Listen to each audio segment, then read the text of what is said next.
Un chrétien qui est né de nouveau, donc qui est conduit par le Saint-Esprit, reconnaît que ses œuvres qu'il manifeste ne viennent pas de lui-même, mais que ça vient de la grâce de Dieu, par l'intervention du Saint-Esprit dans sa vie.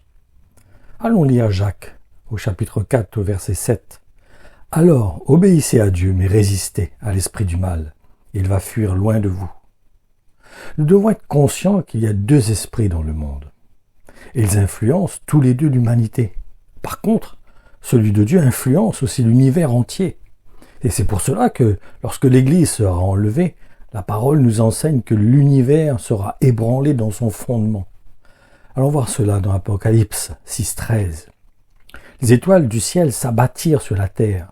Ce fut comme si un figuier secoué par un grand vent avait laissé tomber ses fruits encore verts.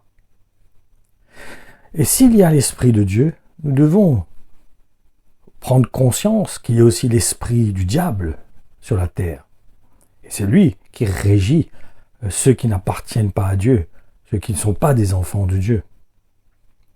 Et de son côté, il s'impose sur l'homme, sur la création, qui n'appartiennent pas à Dieu, qui n'ont pas le sceau de Dieu sur leur vie, par le Saint-Esprit qu'ils ont reçu en eux. Et il y a donc aussi l'Esprit de Dieu. Par contre, en ce qui le concerne, il a sa propre façon de fonctionner. Et c'est en collaborant avec donc les enfants de Dieu, ceux qui placent leur foi en Jésus-Christ. Donc si nous souhaitons être conduits par le Saint-Esprit, nous aurons besoin de vivre par la foi, ce qui signifie de placer une confiance entière et donc totale en celui qui est devenu le Seigneur de notre vie. Et c'est en manifestant ce genre de cœur que nous pourrons entendre la voix de l'Esprit en nous. Et en conséquence, discerner celle du diable, bien sûr. Par contre, étant donné que c'est une relation de cœur et ainsi d'amour entre nous et Jésus-Christ, nous devons veiller à ne pas devenir adultères dans notre relation, dans notre union avec Jésus-Christ. Et cela va nous demander de chérir cette grâce que Dieu nous a accordée et qui a consisté à envoyer le Saint-Esprit en nous. Vous désirez savoir ce que cela signifie concrètement? En réalité, cela va nous demander, et donc à tous ceux qui sont devenus des enfants de Dieu, de porter une attention particulière au témoignage du Saint-Esprit dans leur cœur. Et cela, pas seulement de temps en temps, mais constamment, 24 heures sur 24. Car nous ne nous trompons pas, un adultère ou quelqu'un qui est tiède ne pourra pas hériter du royaume de Dieu. La parole de Dieu est claire à ce sujet. Allons voir cela dans Jacques 4,4. Vous trompez Dieu, vous ne savez donc pas ceci, aimer le monde, c'est détester Dieu. Celui qui veut être l'ami du monde devient l'ennemi de Dieu. Donc si nous voulons manifester une foi sincère, nous aurons besoin, dans ce cas précis, d'être promptes à nous repentir lorsque notre cœur se détournera de l'objectif que Dieu a mis en nous. Cet objectif qu'il nous a demandé d'atteindre, qui est le royaume de Dieu, qui est accomplir la volonté de Dieu, ressembler à Jésus-Christ. Et cela va nous demander de faire attention à ne pas nous tourner vers d'autres dieux ou d'autres idoles. De ne pas faire d'idoles, de ne pas avoir d'idoles dans notre vie plutôt. Et c'est dans ce sens que nous avons besoin de nous encourager mutuellement tous les jours. Ceci dans le but de nous emmener à mettre tout en œuvre afin de ne pas attrister le Saint-Esprit en nous. En effet, n'oublions pas en quoi consiste de pécher contre le Saint-Esprit. Et nous allons voir cela dans Matthieu 12 au verset 32, qui nous dit « Si quelqu'un contredit le Fils de l'homme, il recevra le pardon. Mais si quelqu'un contredit la conviction intérieure que lui donne l'Esprit Saint, cela ne lui sera pas pardonné, ni dans la vie présente, ni dans le monde à venir. » Et donc cela va nous demander de chérir cette relation privilégiée que nous avons avec le Fils de Dieu, qui a été rendue possible par le Saint-Esprit que Dieu a envoyé dans nos cœurs et qui demeure en nous. Par contre, cela va nous engager aussi envers Jésus-Christ à entretenir avec lui une relation intime et sincère, car c'est cela qui permet au Saint-Esprit de produire en nous le désir et cette détermination d'accomplir la volonté de Dieu, qui est devenu, ne l'oublions pas, notre Père. Dieu est notre Père, parce que Il a dit, c'est le Saint-Esprit en nous témoigne que nous sommes enfants de Dieu. Un autre point qui est très important à comprendre et que nous ne devons pas occulter, c'est que lorsque nous acceptons d'être conduits par le Saint-Esprit, à partir de ce moment, nos vies ne nous appartiennent plus. Parce que n'oublions pas ce que Jésus-Christ nous a dit. Celui qui voudra gagner le monde perdra sa vie. Il faudra porter sa croix, nous identifier à lui. Il nous a vraiment mis l'accent sur cette nécessité de perdre notre vie et de nous identifier à lui si nous voulons avoir la véritable vie.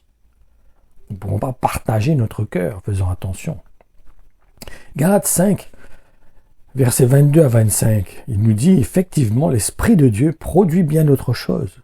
Le fruit de l'Esprit, c'est l'amour, la joie, la paix, la patience, le bon caractère, l'amabilité, la serviabilité, la bonté, la générosité, la fidélité, la confiance dans les autres, la douceur, la modestie, l'humilité, l'aptitude à céder et à s'adapter, la tempérance, la chasteté, la maîtrise de soi. Aucune loi n'interdit cela.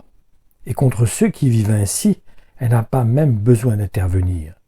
Or, ceux qui appartiennent à Jésus-Christ ont cloué à la croix leur vieille nature avec ses passions et ses désirs.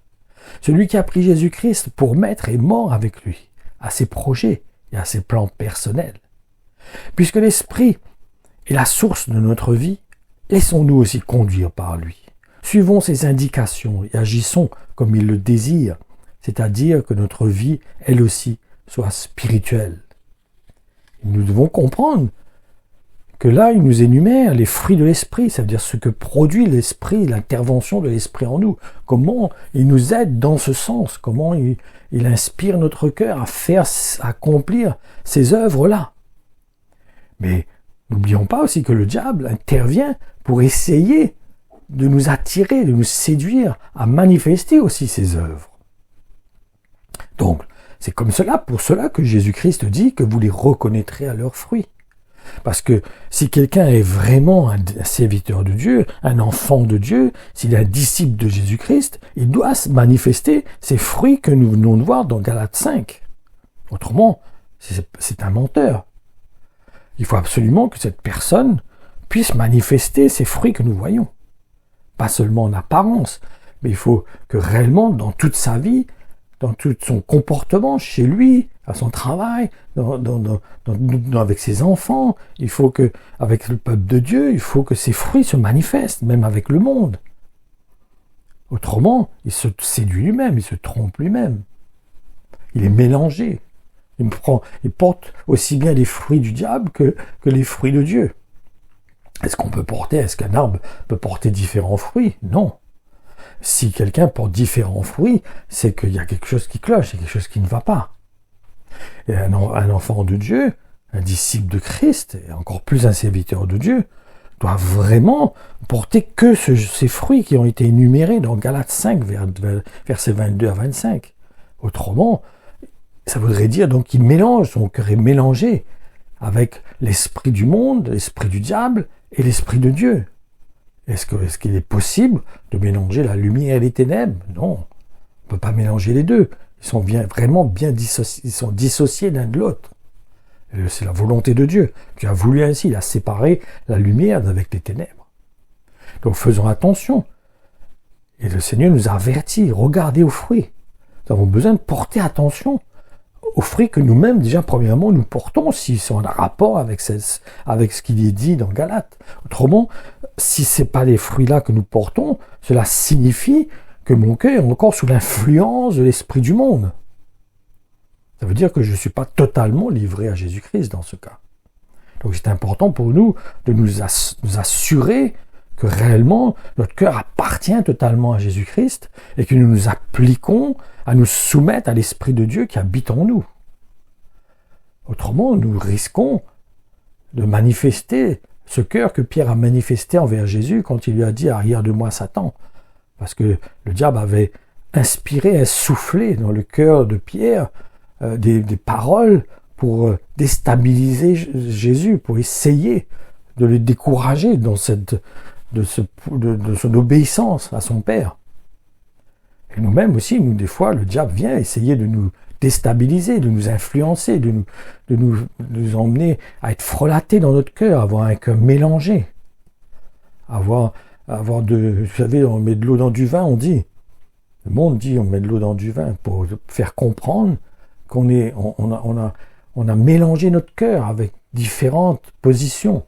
On n'est pas ferme dans notre position. On a fait des compromis.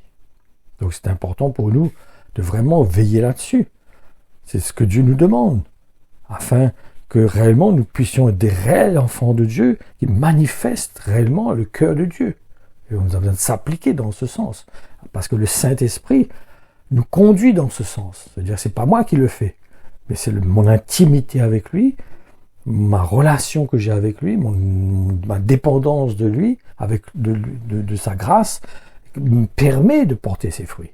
Je ne les porte pas par moi-même, parce que je suis sensible à l'Esprit de Dieu. C'est pour cela que je peux porter ses fruits.